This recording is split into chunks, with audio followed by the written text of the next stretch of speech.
Hello, Mr. Welcome to back, my friend.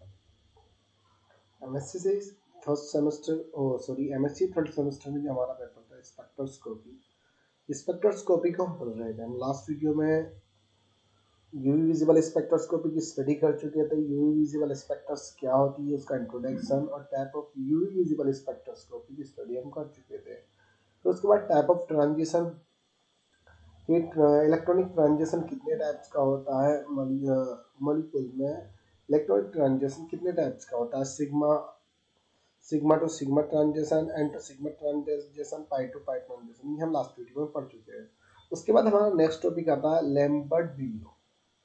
Bill Lambert law या Lambert बील law. देखिए, जो Lambert बील law है ये कॉम्बिनेशन लॉ है। एक लॉ तो लैम्बर्ट ने दिया था और दूसरा लॉ बील ने दिया था। जब इन दोनों का आपस में कॉम्बिनेशन किया गया तो उसको लैम्बर्ट बील लॉ कहा जाता है। अब जो लैम्बर्ट बील लॉ था, वो जो एब्जॉर्प्शन होता था ना, जो सॉल्यूशन में रेडिएशन का एब्जॉर्प्शन होता था। अब रेब्जॉर्प्शन होने के बाद कुछ ट्रांसमिटेड होता था, कुछ रिफ्लेक्टेड होता था, जिसके द्वारा मॉलिक्यूल में इलेक्ट्रॉन का ट्रांजिशन होता था और मॉलिक्यूल का ट्रांजिशन होता था। तो लैम्बर्ट बील लॉ के अकॉर्डिंग जो रेडिएशन का एब्जॉर्प्शन होता है, रेडिएशन जो होती है, जो लाइट का जो एब्जॉर्प्शन होता है, उसको डिटरमाइन किया गया लैम्बर्ट बील लॉ के बेस पे। फिर उसने कहा कि उसकी जो एब्जॉर्ब करने की कैपेसिटी होती है वो उसकी कंसंट्रेशन पे डिपेंडेंट होती है, सॉल्यूशन की थिकनेस पे डिपेंडेंट होती है। जो लैम्बर्ट लॉ था, लैम्बर्ट लॉ ने कहा जब रेडिएशन किसी भी सॉल्यूशन में पास की जा रही है, किसी भी एब्जॉर्ब मीडियम में, कि जो रेडिएशन को एब्जॉर्ब करता है, उससे जब रेडिएशन पास की जा रही है तो उसमें जो रेडिएशन को एब्जॉर्ब करने की, लाइट को एब्जॉर्ब करने की जो टेंडेंसी होती है, उसकी थिकनेस पर डिपेंडेंट होती है। अब उसके अकॉर्डिंग उसकी एब्जॉर्ब करने की जो कैपेसिटी होती है वो डिक्रीज होती रहती है। जो इंटेंसिटी लाइट होती है, तो जो लाइट पास की जाती है वो इंसिडेंट होती है और उसकी इंटेंसिटी डिक्रीज होती है और थिकनेस पर होती है। बीर उसके बाद आया बिरलो। बिरलो ने कहा कि जो एब्जॉर्प्शन किया जाता है, जो सॉल्यूशन में जो रेडिएशन एब्जॉर्ब की जाती है, अब रेडिएशन जो एब्जॉर्ब की जाती है उसमें भी इंसिडेंट लाइट होती थी। जो लाइट पास की जा रही थी, उसकी इंटेंसिटी का जो डिक्रीजमेंट होता है उसकी सॉल्यूशन की कंसंट्रेशन पे भी डिपेंडेंट होता है, थिकनेस के साथ साथ। फिर उसके बाद एक कॉम्बिनेशन लॉ आया था, तो हम इसकी स्टडी बीर लॉ और लैम्बर्ट लॉ की स्टडी हम एब्जॉर्प्शन मीडियम के द्वारा करते हैं, जो सॉल्यूशन के द्वारा रेडिएशन एब्जॉर्ब की जाती है। सबसे पहले हम पढ़ लेते हैं लैम्बर्ट लॉ। तो ये रहा, हाँ, एब्जॉर्प्शन लॉ पढ़ते हैं हम सबसे पहले कि एब्जॉर्प्शन लॉ क्या था। एब्जॉर्प्शन लॉ के बाद, क्योंकि जो बी लैम्बर्ट लॉ है ना, एब्जॉर्प्शन लॉ पे ही डिपेंडेंट है। बीर लॉ जो लैम्बर्ट लॉ दिया गया है, एब्जॉर्प्शन लॉ पर भी दिया गया है। जो एब्जॉर्प्शन होता है इसको एब्जॉर्प्शन लॉ नाम दे दिया गया। देखिए, एब्जॉर्प्शन मीडियम में मान लीजिए एक सॉल्यूशन है जिसमें रेडिएशन को एब्जॉर्ब करने की टेंडेंसी होती है। जैसे यहाँ से रेडिएशन पास की जाती है, सॉल्यूशन में से पास की जा रही है, तो कुछ 90% रेडिएशन को एब्जॉर्ब कर लेता है, 10% रेडिएशन को ऑब्जर्व करके 90% को ऐसे निकाल देगा, या 90% को ऑब्जर्व करके 10% को निकाल देगा, या 50% ऑब्जर्व कर लेगा, 50% में से बाकी को डिवाइडेड कर देगा, कुछ को ट्रांसमिटेड फॉर्म में एमिट कर देगा, कुछ एब्जॉर्ब हो जाएगी, कुछ रिफ्लेक्टेड लाइट हो जाएगी। अब जब ये लाइट जो होती है जो पास की जाती है, इसको इंसिडेंट लाइट कहा जाता है। जो जो डालने वाली किरणें होती है उसको इंसिडेंट लाइट कहा जाता है। जो जाने वाली होती है उसको ट्रांसमिटेड लाइट कहा जाता है। अब जैसे एब्जॉर्प्शन मीडियम में लाइट डाली जाती है, रेडिएशन डाली जाती है, उसमें से वेव्स होती है, इस सॉल्यूशन में जैसे पास होती है, तो कुछ तो रिफ्लेक्ट हो जाती है जिसको आई आर बोल दिया उसने, कुछ एब्जॉर्ब हो जाती है जिसको आई ए कहा, कुछ ट्रांसमिटेड जो एमिट हो जाती है, कुछ एब्जॉर्ब कर ली गई, कुछ एमिट हो गई, जिसको ट्रांसमिटेड लाइट कहा गया, उसे आई टी से रिप्रेजेंट किया। अब देखिए, जो इंसिडेंट लाइट होती है, वो कहता है कि जो इंसिडेंट लाइट की इंटेंसिटी होती है वो आई आर, आई आई ए और आई टी के इक्वल होती है। अब इक्वल क्यों होती है? क्योंकि इक्वल होनी चाहिए। मान लीजिए हमारे पास इंसिडेंट लाइट 100% है, अब जैसे वो पास की जा रही है, अब सॉल्यूशन में जैसे वो पास है तो 20% रिफ्लेक्टेड हो गई, 50% एब्जॉर्ब कर ली गई, 30% यहाँ से हो गई, तो 100 हो गई। 20% ये, 80% ये, सॉरी 50% ये, 30% ये, तो सब 20 50 70 70 के बाद हो गए 70 और 30 100 हो गई, और ये 100% यहाँ से पास की जा रही थी। तो ये कहता है कि जो इंसिडेंट लाइट होती है, इंसिडेंट लाइट की intensity transmitted light and reflected light and absorb light के इक्वल होती है। I naught is equal to incident. I naught is equal to intensity. I naught intensity. Incident light of intensity is equal to transmitted light, absorbed light and reflected light. उसने theory में यही लिखा है यहाँ पे कि I naught इंसिडेंट लाइट है, कि जो I naught इंसिडेंट लाइट की इंटेंसिटी होती है, I naught इंसिडेंट लाइट की जो इंटेंसिटी है is equal to absorb light, reflect light and transmitted light, इन तीनों के इक्वल होती है। वो यहाँ पे एक इक्वेशन में यहाँ पे लिखी I naught is equal to I A plus I R plus I T. ये तो समझ में आ गया कि जो ये इक्वेशन बनी ये यहाँ से बन गई कि इसको आई ए कहा, इसको आई टी कहा, but I naught is equal to I naught greater than I A. उसने बोला कि जो इंसिडेंट लाइट होती है वो एब्जॉर्ब लाइट से ग्रेटर होती है। वो ऑब्वियसली होगी क्योंकि जो एब्जॉर्ब की जा रही है कम एब्जॉर्ब की जा रही है, कुछ लाइट ट्रांसमिटेड भी हो रही है उसी में से, कुछ रिफ्लेक्ट भी हो रही है, तो इसलिए एब्जॉर्ब तो कम की जा रही है। तो एब्जॉर्ब जो लाइट होगी वो इंसिडेंट लाइट की कंपेरिजन में लेस होगी, कम होगी। जो आई नॉट की इंटेंसिटी होती है, अगर आई नॉट की इंटेंसिटी ज्यादा होती है, जैसे आई नॉट की इंटेंसिटी ज्यादा है, मैक्सिमम है आई नॉट की इंटेंसिटी, अब जैसे सॉल्यूशन में पास की जा रही है ये, अब वो इंटेंसिटी डिक्रीज हो रही है। क्यों डिक्रीज हो रही है? क्योंकि कुछ ट्रांसमिटेड हो गई, कुछ रिफ्लेक्टेड हो गई, कुछ ऑब्जर्व हुई गई। तो ये वाली जो एब्जॉर्ब की गई जो लाइट की इंटेंसिटी है वो इंसिडेंट लाइट से कम है, कम तो होगी तो कम है। तो ये कहता है कि जो इंसिडेंट आई नॉट की इंटेंसिटी होती है पास होने से पहले मैक्सिमम होती है, लेकिन जैसे जैसे पास की जाती है तो उसकी इंटेंसिटी डिक्रीज होने लगती है। अब जिस टाइम इसकी जो इंटेंसिटी डिक्रीज होती है, इसके डिक्रीजमेंट को ही बी लैम्बर्ट लॉ के द्वारा स्टडी किया गया कि किस तरीके से डिक्रीज हो रही है ये। कि मान लीजिए यहाँ से हम 100% वेव जिसकी इंटेंसिटी 100% है वो पास कर रहे हैं, लेकिन हमें जो एब्जॉर्ब की जा रही है वो 50% हो रही है। जो बाकी की 50% जो जा रही है वो 50%, 30% रिफ्लेक्ट हो गई, 20% ट्रांसमिटेड हो गई, बाहर निकल गई। क्यों ऐसा क्यों हो रहा है?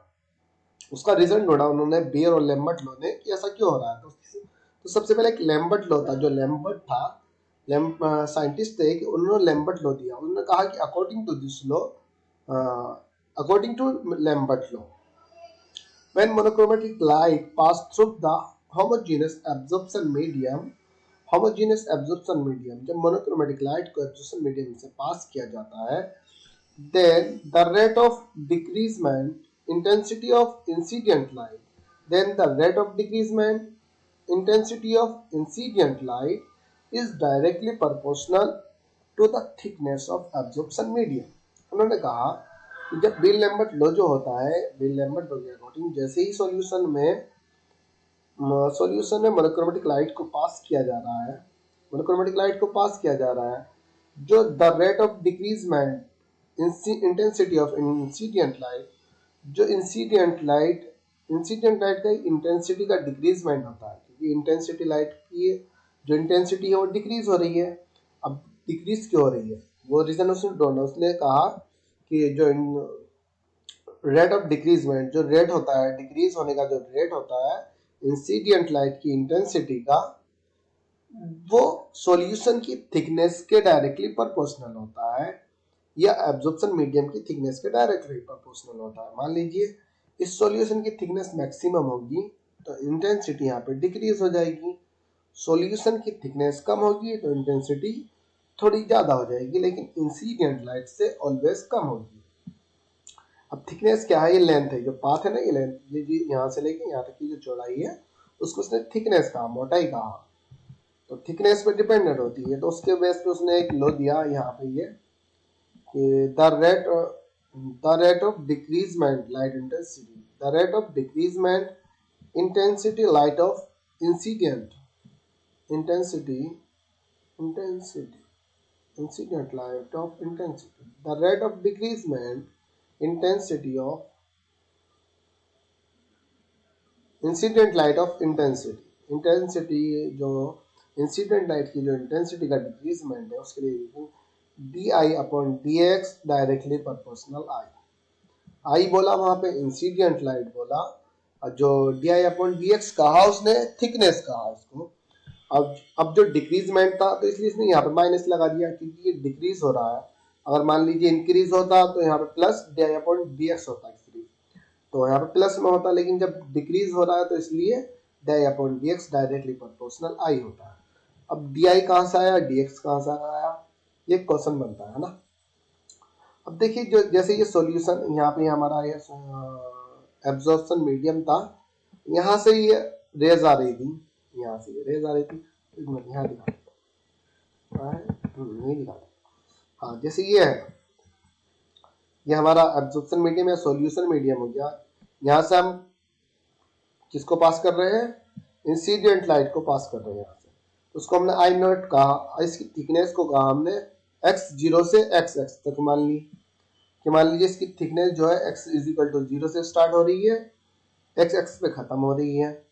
जिसकी थिकनेस मान ली उसको एक्स मान लिया, इसकी थिकनेस को हमने डी एक्स मान लिया, इसकी थिकनेस को क्या माना हमने, डी एक्स माना। अब जो इंसिडेंट लाइट थी वो आई थी, इंसिडेंट लाइट क्या थी, आई थी ना, आई नॉट थी। तो आई नॉट पे जब हमने डी लगाया उसको डी आई हो गया, डी आई लगा दिया। उसके बाद ट्रांसमिटेड लाइट हो रही थी, अब जो लाइट थोड़ी सी बाहर निकल रही थी है तो उसको हमने यहाँ पर आई मान लिया, यहाँ पे डी एक्स हो गया। और जो एब्जॉर्ब की गई हुई लाइट है उसको आई माना, और जो इंसिडेंट लाइट थी उसको आई नॉट माना। ये इंसिडेंट लाइट को आई नॉट माना, जो यहाँ पे जो एब्जॉर्ब की गई हुई लाइट है वो यहाँ पे जैसे आई ए मान रहे हैं ना, वो एब्जॉर्ब की गई हुई, जो एब्जॉर्ब की गई हुई जो लाइट है उसको आई माना। तो आई की वैल्यू आई डी आई लगा दी, यहाँ पे X zero is equal to X X की जो थिकनेस है एक्स जीरो से x X is equal to x तक है, तो D I upon D x हुआ, D I upon D x हुआ। अब इंसिडेंट लाइट थी यहाँ पे आई नॉट मान लिया, इसको आई नॉट। तो इंसिडेंट लाइट जो थिकनेस होती है, एब्जॉर्प्शन थिकनेस, जो एब्जॉर्प्शन मीडियम की जो थिकनेस होती है वो इंसिडेंट लाइट के डायरेक्टली प्रोपोर्शनल होती है। ये तो समझ में आ गया कहाँ से आ गया, D I upon D x directly proportional I. अब इसको हमें डायरेक्टली प्रोपोर्शनल को रिमूव करना होता है, और रिमूव करने के लिए हम कांस्टेंट ले लेते हैं क्या,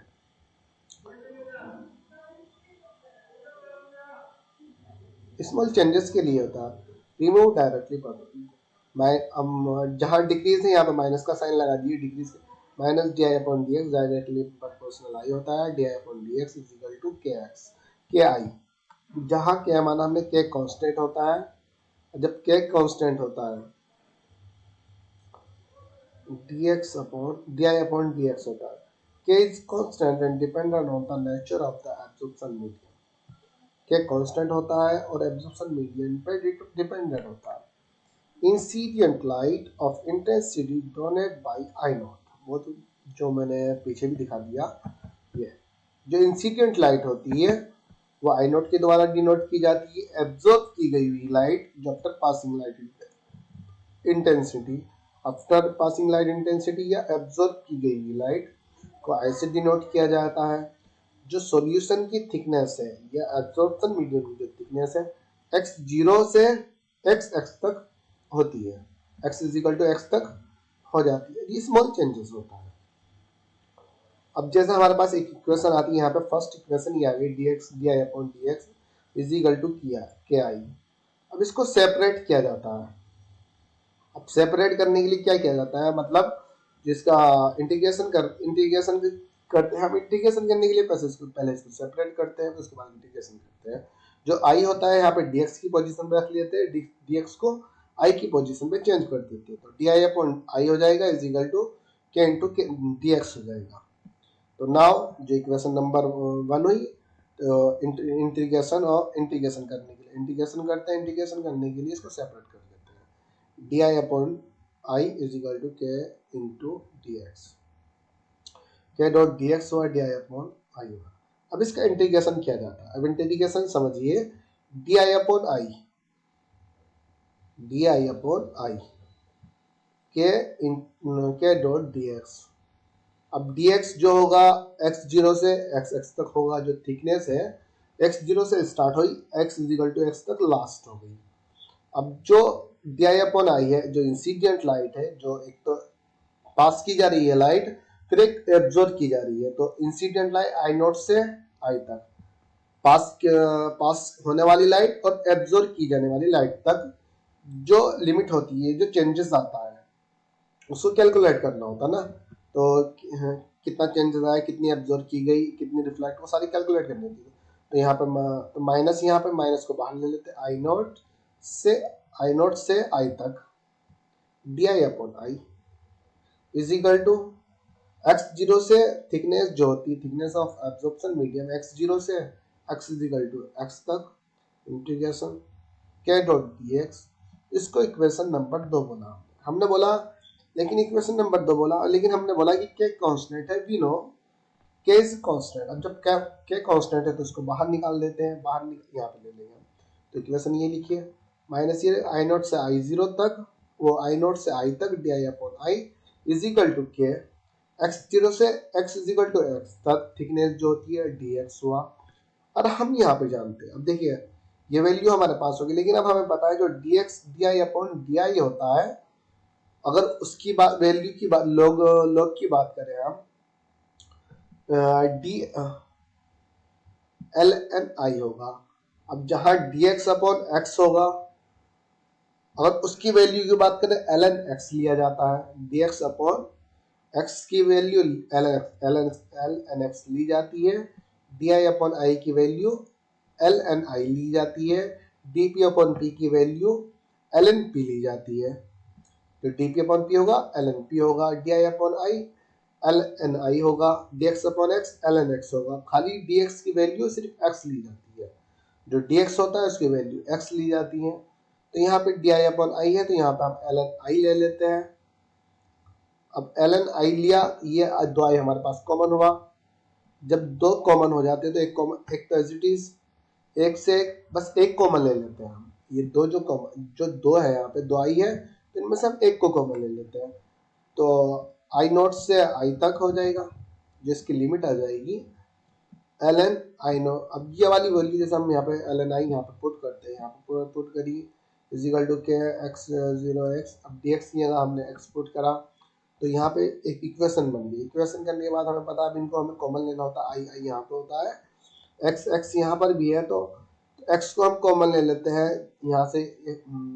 इस एक्स को भी डिक्रीज कर देगी क्योंकि इसकी वैल्यू भी एक्स आ जाती है, तो जीरो एक्स आ जाता है, जो इसकी लिमिट आ जाती है जीरो से एक्स आ जाती है, आई नोट से आई तक इसकी लिमिट आ जाती है। L N I whole twice करा आई नोट से आई तक इसकी लिमिट। इंसिडेंट लाइट और एब्जॉर्प्शन लाइट होती है, ये absorption is equal to minus क्या होता है।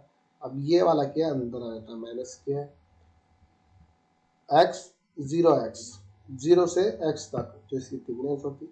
इसको इक्वेशन नंबर हम 3 या 4 नाम दे देते हैं। इक्वेशन नंबर 3 आ गई है। फिर उसके बाद आता है कि अब अपर लिमिट लोअर लिमिट हम इसमें लगाते हैं। अपर लिमिट लोअर लिमिट लगाते हैं ना, एल एन आई, तो L N I I naught upon I is equal to minus K L N I upon I naught is equal to minus के dot X. ये Lambert law की equation हो जाती है। जो ये इक्वेशन होती है लैम्बर्ट लॉ ने इक्वेशन दी थी। हम के को जानते हैं, यहाँ पे के कांस्टेंट है,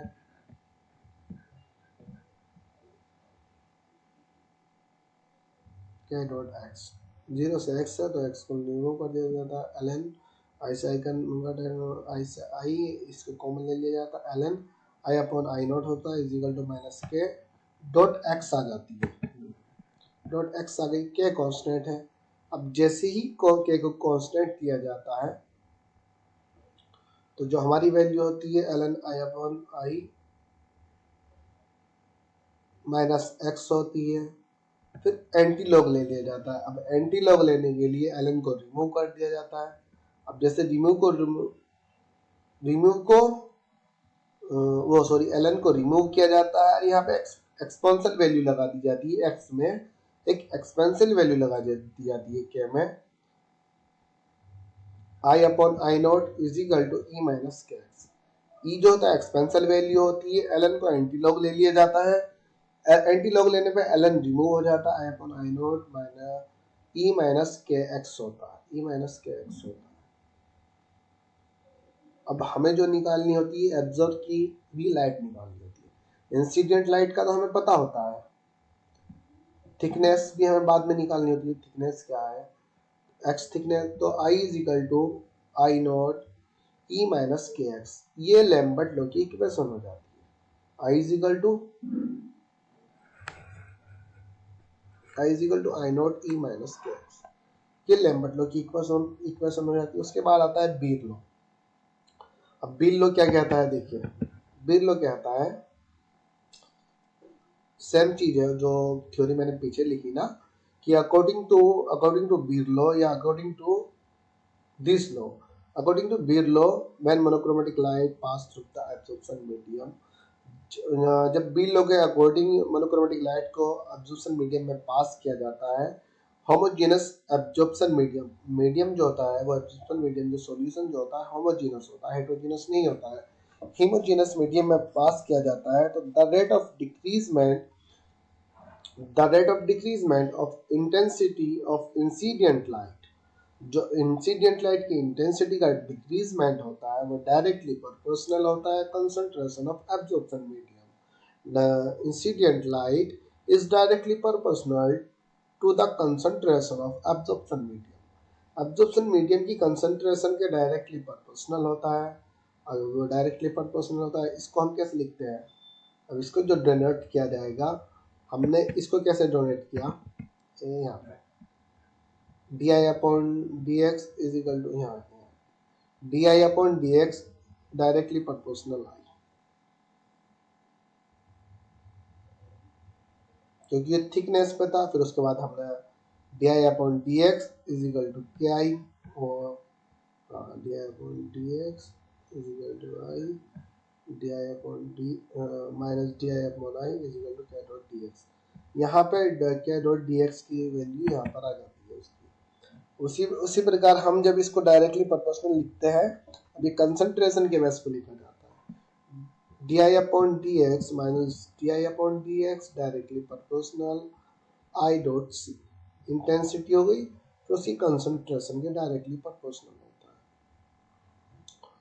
थिकनेस और इंटेंसिटी, ऑब्जर्व की गई इंटेंसिटी डायरेक्टली प्रोपोर्शनल कंसंट्रेशन, तो उसको जो अब इस वैल्यू को डायरेक्टली प्रोपोर्शनल को रिमूव करने के लिए हम यहाँ पे फिर कांस्टेंट लगा देते हैं, के कांस्टेंट लगा देते हैं, डायरेक्टली प्रोपोर्शनल रिमूव हो जाएगा, minus D I upon D x is equal to K dot I C.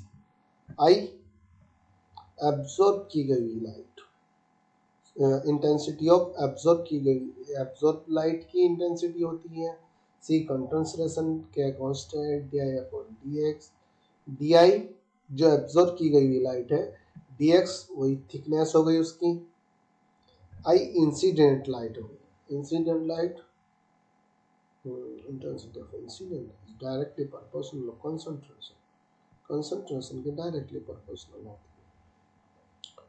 After solution, जब इसको सोल्व करते हैं, सोल्व करने के बाद हमें एक इक्वेशन, ये वाली इक्वेशन मिली ना हमें, अगर हम पूरा जिस तरीके से हमने सोल्व किया, D I upon D x क्या इसी होता है, फिर इसको कॉमन ले लेंगे, कॉमन लेने के बाद उसको इंटीग्रेशन कराएंगे, डी आई अपॉन आई आ जाएगा, फिर डी यहाँ पे के डॉट डी एक्स सी आ जाएगा।